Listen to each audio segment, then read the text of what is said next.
Good morning students, class 11 Hindi medium और subject हमारा chemistry, topic mesomeric प्रभाव। ये जो कार्बन की कुछ मूलभूत कार्बनिक यौगिकों के कुछ मूलभूत जो सिद्धांत पढ़ रहे हैं अपन, उन सिद्धांतों में ही हमने पिछले टॉपिक में भी कुछ ऐसी ही परिभाषाओं की बात करी थी, कुछ ऐसे ही टॉपिक थे। और आज हमारा टॉपिक है मेसोमेरिक प्रभाव। मेसोमेरिक प्रभाव या फिर आप इसको अनुनादी प्रभाव भी बोल सकते हैं, अनुनाद प्रभाव भी बोला जा सकता है इसको, अनुनाद प्रभाव। ठीक है, अब सबसे पहले जो इसकी परिभाषा की बात करते हैं कि मेसोमेरिक प्रभाव होता क्या है। देखिए, मेसोमेरिक प्रभाव जो है पाई आबंध के जो इलेक्ट्रॉन्स हैं और नॉन पेयर जो इलेक्ट्रॉन उपस्थित होते हैं प्रतिस्थापी के ऊपर, इन दोनों के बीच में अन्योन क्रियाएं होती हैं, जिसके कारण से अणु जो है वो ध्रुवीय हो जाता है, यानी उसमें ध्रुवणता उत्पन्न हो जाती है। इस प्रभाव को ही मेसोमेरिक प्रभाव या अनुनादी प्रभाव कहा जाता है। मैं फिर से रिपीट कर देता हूं कि जो पाई बॉन्ड के जो इलेक्ट्रॉन हैं वो और प्रतिस्थापी पर उपस्थित कोई लोन पेयर, इन दोनों के बीच में अन्योन क्रियाएं होती हैं। अन्योन क्रियाओं से मतलब है कि लोन पेयर बॉन्ड बना ले, जो बॉन्ड पेयर है पाई बॉन्ड है वो लोन पेयर में कन्वर्ट हो जाए, जिसके कारण से जो अणु है वो ध्रुवीय हो जाता है। इस प्रभाव को ही मेसोमेरिक प्रभाव या अनुनादी प्रभाव कहा जाता है। ये अनुनाद होता है, अनुनादी संरचनाएं मैंने आपको एक टॉपिक में बताया था, फिर कार्बनिक यौगिकों में भी अनुनाद पाया जाता है। अनुनाद के कारण जो है किसी भी अणु के अंदर ध्रुवणता उत्पन्न हो सकती है। अनुनाद के कारण कोई भी लोन पेयर बॉन्ड पेयर में बदल जाता है। अनुनादी प्रभाव जो है उसके कारण कोई बॉन्ड पेयर लोन पेयर में कन्वर्ट हो जाता है, लेकिन परमाणुओं की स्थिति में कोई परिवर्तन नहीं होता है। तो इस प्रकार से जो काल्पनिक संरचनाएं हमें प्राप्त होती है उन्हें अनुनादी संरचनाएं कहा जाता है और ये अनुनाद कहलाता है।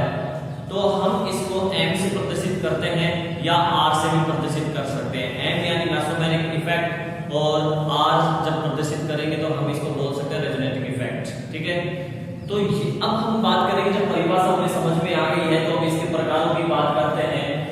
तो मेसोमेरिक प्रभाव दो प्रकार का होता है, एक होता है प्लस M प्रभाव, आप इसको प्लस R प्रभाव भी कह सकते हो। रेजोनेटिव के स्ट्रक्चर में यानी अनुनाद प्रभाव के अनुसार कोई दोनों ही नाम इसी के हैं। और एक होता है माइनस M प्रभाव, या आप इसको जो है माइनस R प्रभाव भी बोल सकते हो।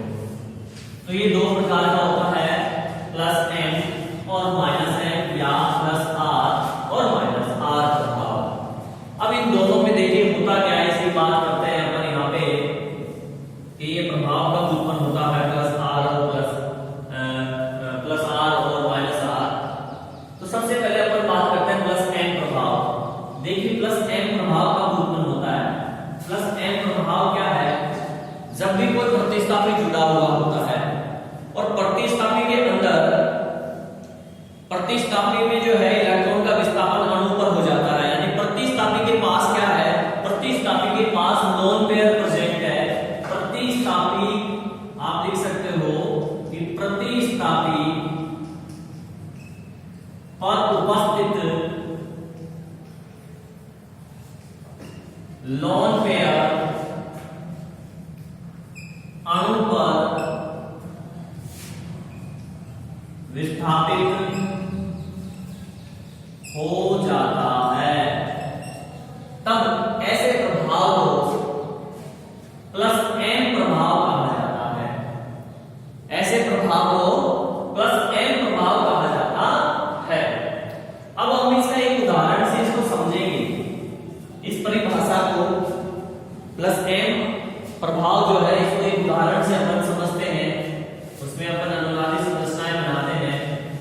तो देखिए आप यहां से आप उदाहरण में समझ में आ जाएगा कि किस प्रकार से प्रतिस्थापी का इलेक्ट्रॉन अणु पर विस्थापित होता है और जिसके कारण से उस अणु के ऊपर कुछ स्थानों पर घनत्व में वृद्धि हो जाती है, इलेक्ट्रॉन घनत्व बढ़ जाता है, कुछ स्थानों पर नेगेटिव चार्ज आ जाता है। तो देखो क्या होता है, मैं यहाँ पे एग्जांपल ले रहा हूं बेंजीन के, ये बेंजीन है और इसके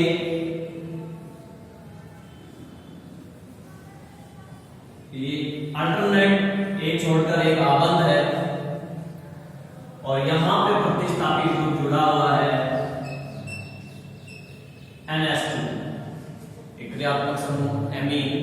ठीक है, अब इस उदाहरण में आप जो नाइट्रोजन देख रहे हैं, इस नाइट्रोजन के ऊपर आपको पता है इसके बाहर कोष में कितने इलेक्ट्रॉन उपस्थित होते हैं? 5 होते हैं। ठीक है, अब 5 में से एक आबंध तो इसने ये बना लिया, 2 आबंध इसने हाइड्रोजन के साथ बना लिए, तो कितने इलेक्ट्रॉन शेष रह गए? 2 इलेक्ट्रॉन शेष रह गए। 3 तो बॉन्ड बना लिए, 2 इलेक्ट्रॉन शेष रह गए, मींस कि इसका एक लोन पेयर इसके ऊपर उपस्थित है ये। ठीक है ना, अब अनुनादी प्रभाव उत्पन्न होगा। देखिए ये पाई बॉन्ड है, डबल बॉन्ड में एक पाई होता है, एक सिग्मा होता है, हमने कई बार बात कर ली इसकी। तो यहां पे ये जो पाई आबंध है ये इस कार्बन पे विस्थापित होगा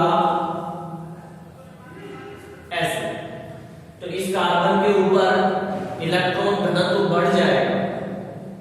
ठीक है, ध्यान देना, इस कार्बन के ऊपर इलेक्ट्रॉन घनत्व बढ़ जाएगा, वृद्धि हो जाएगी। और जब यहां से पाई बॉन्ड यहां विस्थापित हो जाएगा तो इस कार्बन की वैलेंसी कम हो जाएगी और यहाँ पे प्लस चार्ज आ जाएगा। क्या आ जाएगा? यहाँ पे इलेक्ट्रॉन कम होने के कारण प्लस चार्ज आ जाएगा।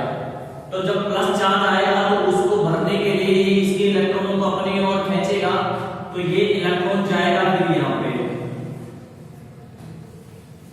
लोन पेयर यहाँ चला जाएगा बॉन्ड पेयर के रूप में आबंध बनाने के लिए। तो अब देखिए क्या होगा,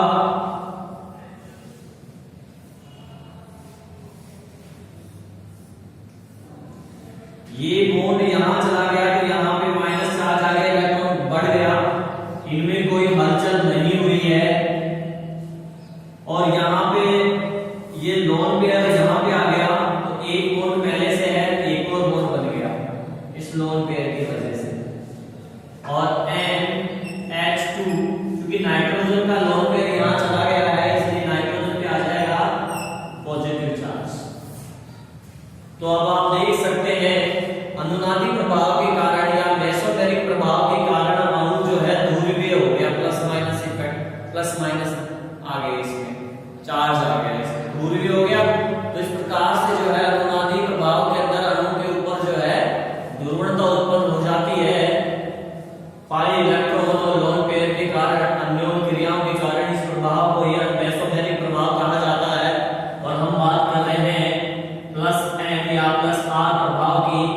इस प्रभाव के अंदर जो है प्रतिस्थापी समूह के पास लोन पेयर होता है जो कि अणु पर विस्थापित हो जाता है, जिसके कारण से अणु के ऊपर जो है कुछ स्थानों पर इलेक्ट्रॉन घनत्व बढ़ जाता है। इस प्रभाव को प्लस M प्रभाव कहा जाता है। अभी आगे और होगा, ये अभी इतना ही नहीं हुआ है।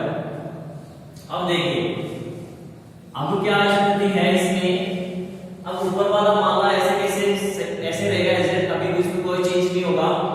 अब होता क्या है, यहाँ पे इलेक्ट्रॉन डेंसिटी बढ़ गई है तो ये जो पाई बॉन्ड है, ये वाला पाई बॉन्ड क्या होगा, यहाँ शिफ्ट होगा। ठीक है, जब ये पाई बॉन्ड यहाँ शिफ्ट होगा तो इस कार्बन पे इलेक्ट्रॉन डेंसिटी बढ़ जाएगी और इस कार्बन पे हो जाएगी क्या, कम हो जाएगी। तो फिर ये जो लोन पेयर है यहाँ पे, ये माइनस के रूप में अपन ने बॉन्ड शिफ्ट किया था ना, यहाँ पे लोन पेयर है, तो ये शिफ्ट हो जाएगा यहाँ पे बॉन्ड पेयर के रूप में। आई बात समझ में? तो अब देखो क्या होगा, अब ये स्ट्रक्चर बनेगा, ये बॉन्ड पेयर यहां चला गया, यानी यहां माइनस आ गया, और यहां का जो माइनस था, यहां का जो ये लोन पेयर था, इसमें माइनस चार्ज है, इसकी वजह से यहां माइनस इलेक्ट्रॉन तो ज्यादा है, तो इलेक्ट्रॉन यहां बॉन्ड पेयर में चली गई, मतलब कि यहां बॉन्ड बन जाएगा। और ये ऑलरेडी है एक बॉन्ड, ऊपर हमने कोई चेंज नहीं किया इस बार, NH2 पॉजिटिव चार्ज। ठीक है, अगले स्टेप में देखिए क्या होगा, ये जाएगा यहाँ पे बॉन्ड बनाने, तो फिर ये शिफ्ट हो जाएगा यहाँ पे, तो अब इस जगह पे इलेक्ट्रॉन घनत्व बढ़ जाएगा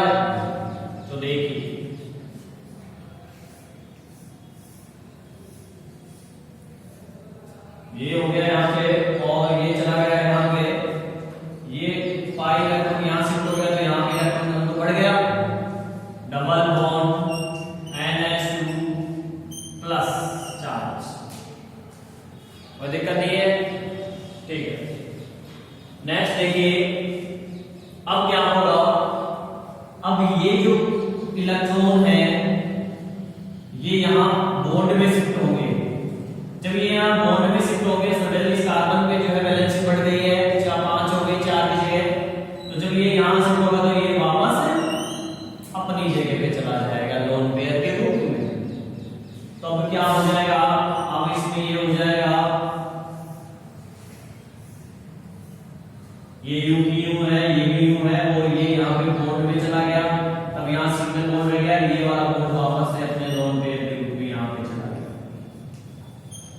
आगे बात समझ में, तो इस प्रकार का प्रभाव प्लस एम प्रभाव कहलाता है, जिसमें प्रतिस्थापी के इलेक्ट्रॉन अणु के ऊपर जाके कुछ स्थानों पर इलेक्ट्रॉन घनत्व को बढ़ा देते हैं, ऑर्थो और पैरा पे, ये ऑर्थो और पैरा कंडीशन है, ऑर्थो और पैरा पे इलेक्ट्रॉन घनत्व बढ़ गया है।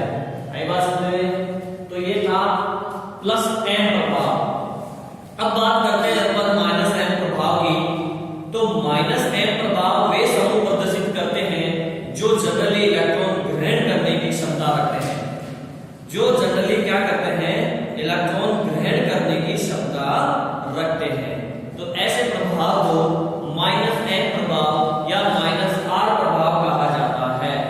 अब देखिए इसके एग्जांपल में अपन लेते हैं, ये जनरली क्या करते हैं, इलेक्ट्रॉन ग्रहण करने की क्षमता रखते हैं, तो ये इलेक्ट्रॉन ग्रहण करेंगे। यहाँ पे तो देखो ये जनरली क्या करता है, ये इलेक्ट्रॉन त्याग करने की क्षमता रखते हैं, ये समूह इलेक्ट्रॉन त्यागने की क्षमता रखते हैं, इसलिए उन्होंने त्याग दिया तो पॉजिटिव चार्ज आएगा इनमें। और अब हम पढ़ेंगे माइनस एम प्रभाव। अब ये क्या होगा, ये जनरली इलेक्ट्रॉन ग्रहण करने वाले समूह प्रदर्शित करते हैं, तो ये इलेक्ट्रॉन ग्रहण करेंगे, इसलिए प्रतिस्थापी पे माइनस आएगा, माइनस चार्ज आ जाएगा। आगे बात समझें, देखिए माइनस एम प्रभाव वे समूह जो इलेक्ट्रॉन ग्रहण करते हैं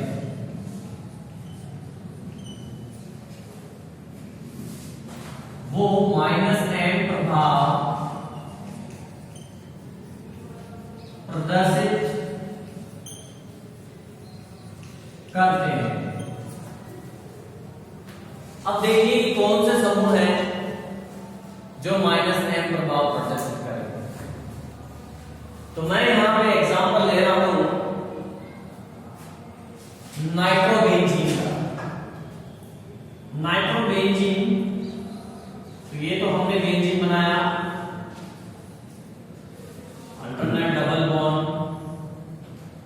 नाइट्रोबेंजीन मतलब इसमें नाइट्रो समूह जुड़ा हुआ है, और नाइट्रो समूह आप जानते हो NO2 होता है, जो कुछ इस प्रकार से बॉन्ड फॉर्मेशन होता है इसमें।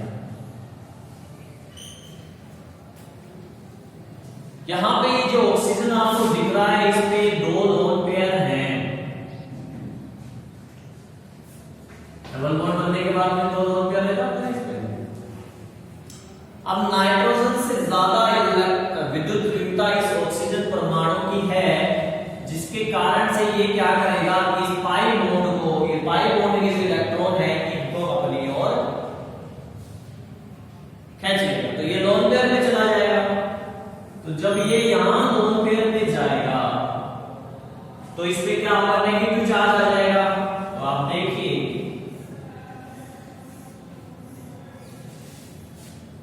यहां पे ये हो गया NO, अब ये यहां से शिफ्ट हो गया इस ऑक्सीजन पे।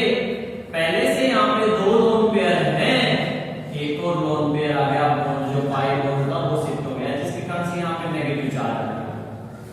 अब जैसे ही ये आबंध यहां से ये बॉन्ड यहां पहुंचा, तो इस नाइट्रोजन पे इलेक्ट्रॉन की कमी हो गई कमी, पॉजिटिव चार्ज आ गया। तो उस कमी की पूर्ति करने के लिए ये जो पाई बॉन्ड आपको नजर आ रहा है ना यहाँ पे अणु के अंदर बेंजीन रिंग में,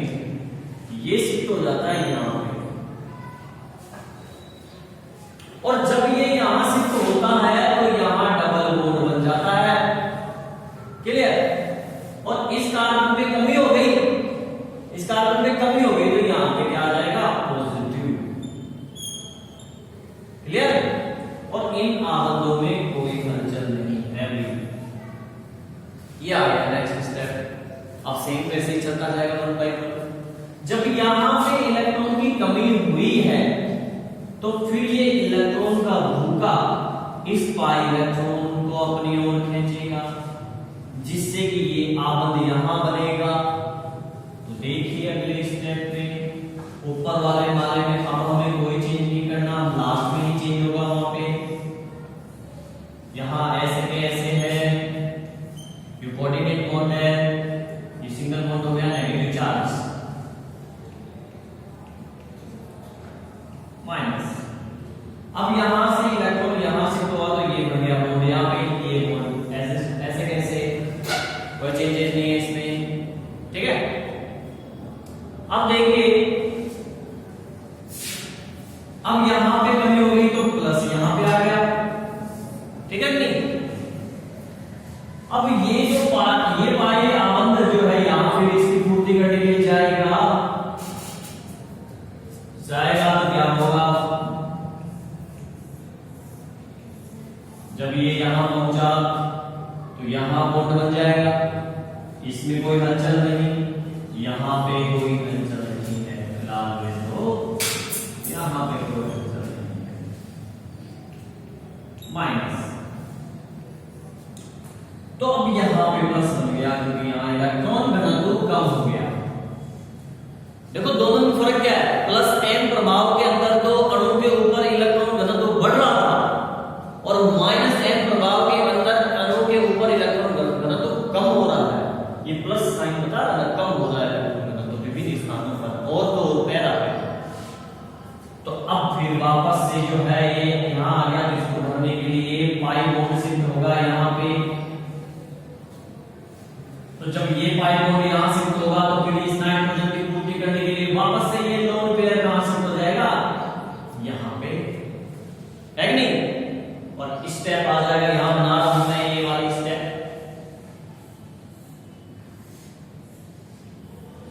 तो ये हो जाएगा ये, और यहां बॉन्ड बन गया, ये वापस सिंगल बॉन्ड हो गया, नाइट्रोजन ऑक्सीजन, और यहां वापस से डबल बॉन्ड हो गया, दो बॉन्ड पेयर करते हैं कि ऑक्सीजन से साइन आ जाएगा। अगली बात समझे, तो ये हो गया आपका -R इफेक्ट, ठीक है। ऐसे ही आप 2-4 एग्जांपल लेके प्रैक्टिस करना। नेक्स्ट टॉपिक हमारा है कार्ब एनायन। कार्ब एनायन, जैसे कि आपको इसके नाम से ही पता चल रहा है, कार्ब एनायन का मतलब कार्बन पर, एनायन यानी ऋणायन, कार्बन पर ऋणावेश हो। तो देखिए ऐसा कोई भी कार्बन, हाइड्रोकार्बन के अंदर या कार्बनिक यौगिकों के अंदर जिस कार्बन पर ऋणावेश उपस्थित होता है उसे कार्ब ऋणायन बोलते हैं। देखो, यदि कार्बन परमाणु पर ऋणावेश उपस्थित है तो उस कार्बन परमाणु को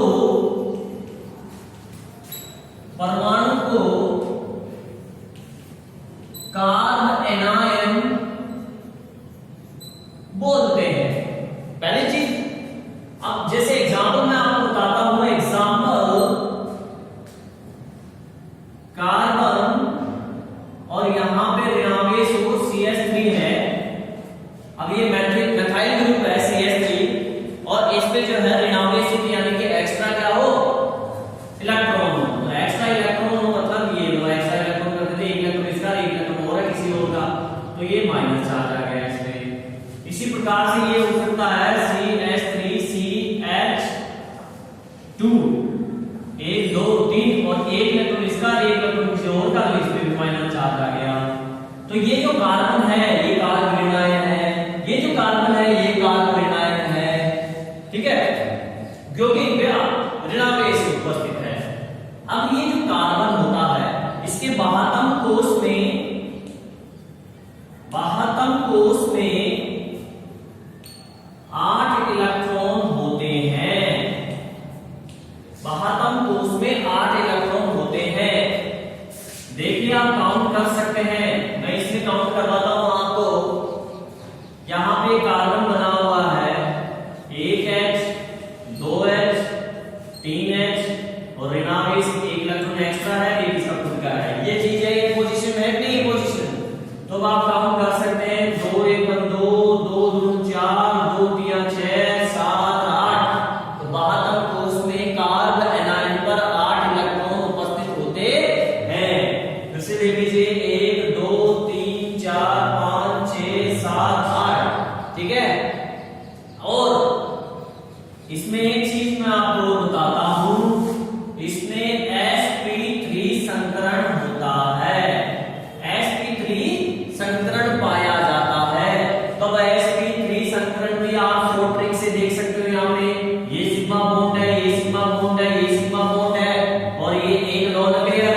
तो H इज इक्वल टू कितना हो गया 4 बोले तो 1s तो 3 p हाइब्रिडाइजेशन है sp3 हाइब्रिडाइजेशन है sp3 संकरण।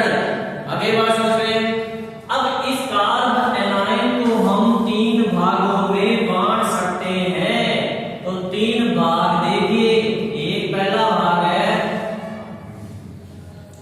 प्राथमिक कार्बन एनायन। देखिए अगर आपने आगे इसमें मैंने आपको बताया था 1 डिग्री 2 डिग्री और 3 डिग्री कार्बन कौन होता है, ठीक है ना। तो उसी आधार पर इनको बांटा गया है प्राथमिक कार्बन एनायन, द्वितीयक कार्बन एनायन और तृतीयक कार्बन एनायन 3 कैटेगरी में। तो देखिए प्राथमिक कार्बन एनायन का मतलब है, प्राथमिक कार्बन एनायन का मतलब है कि 1 डिग्री कार्बन पे नेगेटिव चार्ज हो। तो 1 डिग्री कार्बन वह होता है जो किसी एक अन्य कार्बन परमाणु से जुड़ा हुआ हो, सिर्फ एक कार्बन परमाणु से जुड़ा हुआ हो, डायरेक्टली आबंध बना रहा हो सिर्फ एक से, तो उसे 1 डिग्री बोलते हैं। जब 2 से जुड़ा हुआ होता है तो उस कार्बन को 2 डिग्री बोलते हैं, और जब 3 से जुड़ा हुआ होता है तो उस कार्बन को 3 डिग्री बोला जाता है। तो उसी आधार पर इसको प्राथमिक, द्वितीयक और तृतीयक कहा जाता है। तो यहाँ पे प्राथमिक कार्बन एनायन का मतलब है 1 डिग्री कार्बन पे नेगेटिव चार्ज हो। फॉर एग्जांपल तो ये 1 डिग्री है नहीं, क्योंकि ये कार्बन एक ही कार्बन से जुड़ा हुआ है इससे, तो ये 1 डिग्री कार्बन है और इस पे हम लगाते हैं नेगेटिव चार्ज।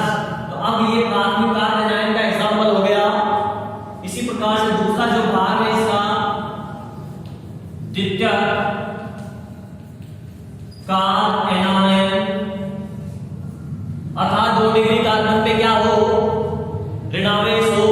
तो इसका एग्जांपल देखिए CH3CH3, यहाँ पे ये कार्बन 2 अन्य कार्बनों से डायरेक्टली आबंध बना रहा है। तो ये कितना डिग्री हो गया, 2 डिग्री कार्बन हुआ नहीं, और इस पर क्या हो, नेगेटिव चार्ज हो, ठीक है। तो अब ये हो गया आपका 2 2 2 4 2 6 2 8, ठीक है ना। ये हो गया आपका द्वितीयक कार्बन एनायन। आगे बात समझ में। और इसी प्रकार से तीसरा जो कैटेगरी है, इसका तीसरा प्रकार है तृतीयक कार्बन एनायन। तृतीयक कार्बन एनायन यानी 3 डिग्री पर हो नेगेटिव चार्ज। इसका एग्जांपल हो जाएगा CH3C CH3 CH3, और ये लॉन्ग पेयर प्रेजेंट हो गया नेगेटिव चार्ज। ये कार्बन जो दिख रहा है आपको सेंटर में, ये एक कार्बन 2 कार्बन 3 कार्बन से जुड़ा हुआ है, इसलिए 3 डिग्री है और 3 डिग्री पे ऋणावेश उपस्थित है, तो इसको तृतीयक कार्बन एनायन बोला जाता है। तो भैया इसी प्रकार से इससे अगला टॉपिक होगा अपना कार्बन एनायन, यानी कि इस पे धनावेश उत्पन्न हो। तो अब देखो कैसे होगा। तो इसी में अपन थोड़ा एडजस्ट कर देते हैं, हमारी परिभाषा बन जाएगी इसी से, और एग्जांपल बन जाएगा। या दोबारा से लिखूं, चलो दोबारा लिख लेते हैं।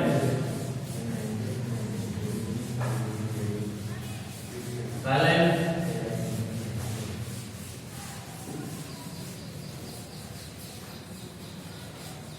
तो ये हो जाएगा हमारा कार्बन एनायन।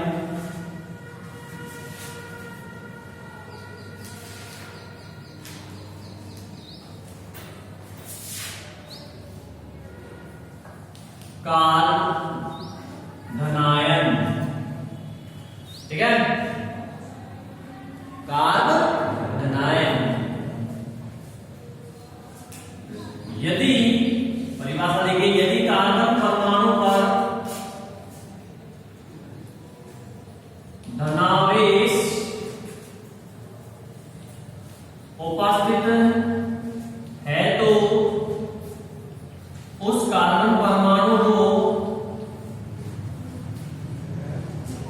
कार्बनायन कहते हैं,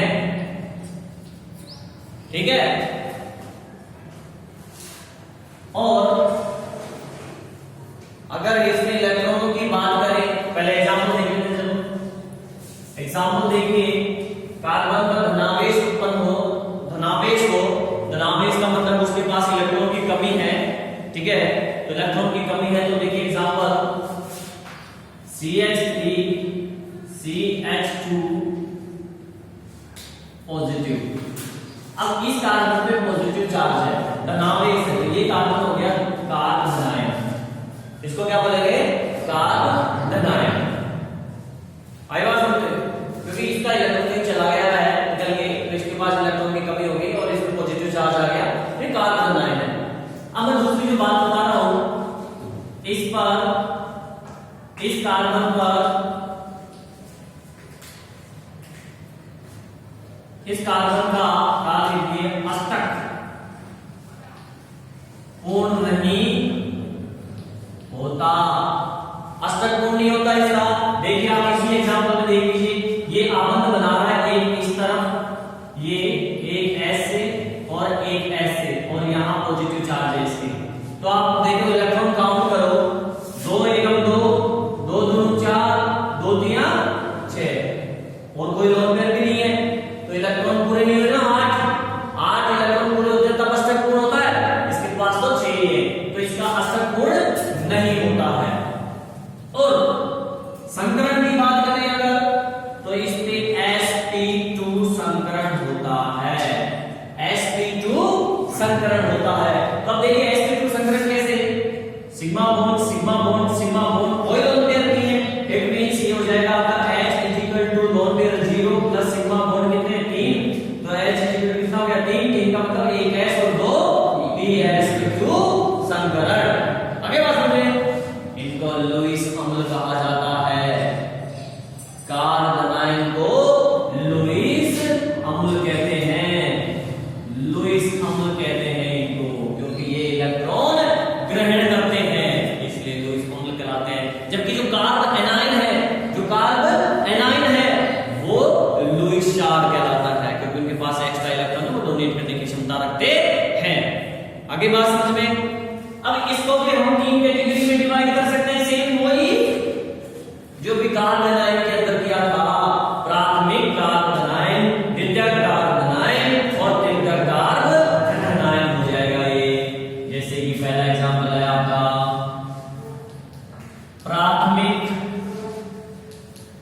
कार्बन आयन, अर्थात 1 डिग्री कार्बन पर पॉजिटिव चार्ज उपस्थित हो, तो ये 1 डिग्री कार्बन है और इसमें पॉजिटिव चार्ज आ गया, तो ये प्राथमिक कार्बन आयन हो गया। इसी प्रकार से दूसरा जो प्रकार है द्वितीयक कार्बन आयन, तो द्वितीयक कार्बन आयन का मतलब 2 डिग्री कार्बन पे क्या हो, धनावेश उत्पन्न हो, अर्थात CH3C और HCH3, तो अब इसमें धनावेश हो, ये 2 डिग्री कार्बन में धनावेश उत्पन्न है, तो द्वितीयक कार्बन आयन हो गया। और तीसरा प्रकार है इसका तृतीयक कार्बन आयन, अर्थात 3 डिग्री कार्बन पे का धनावेश उपस्थित हो, CH3 CH3, तो CH3, तो ये हो गया आपका पॉजिटिव चार्ज, यहाँ पे इलेक्ट्रॉन की कमी है, तो ये 3 डिग्री कार्बन है और 3 डिग्री कार्बन पे धनावेश उपस्थित है, इसलिए तृतीयक कार्बन आयन कहलाता है। आगे बात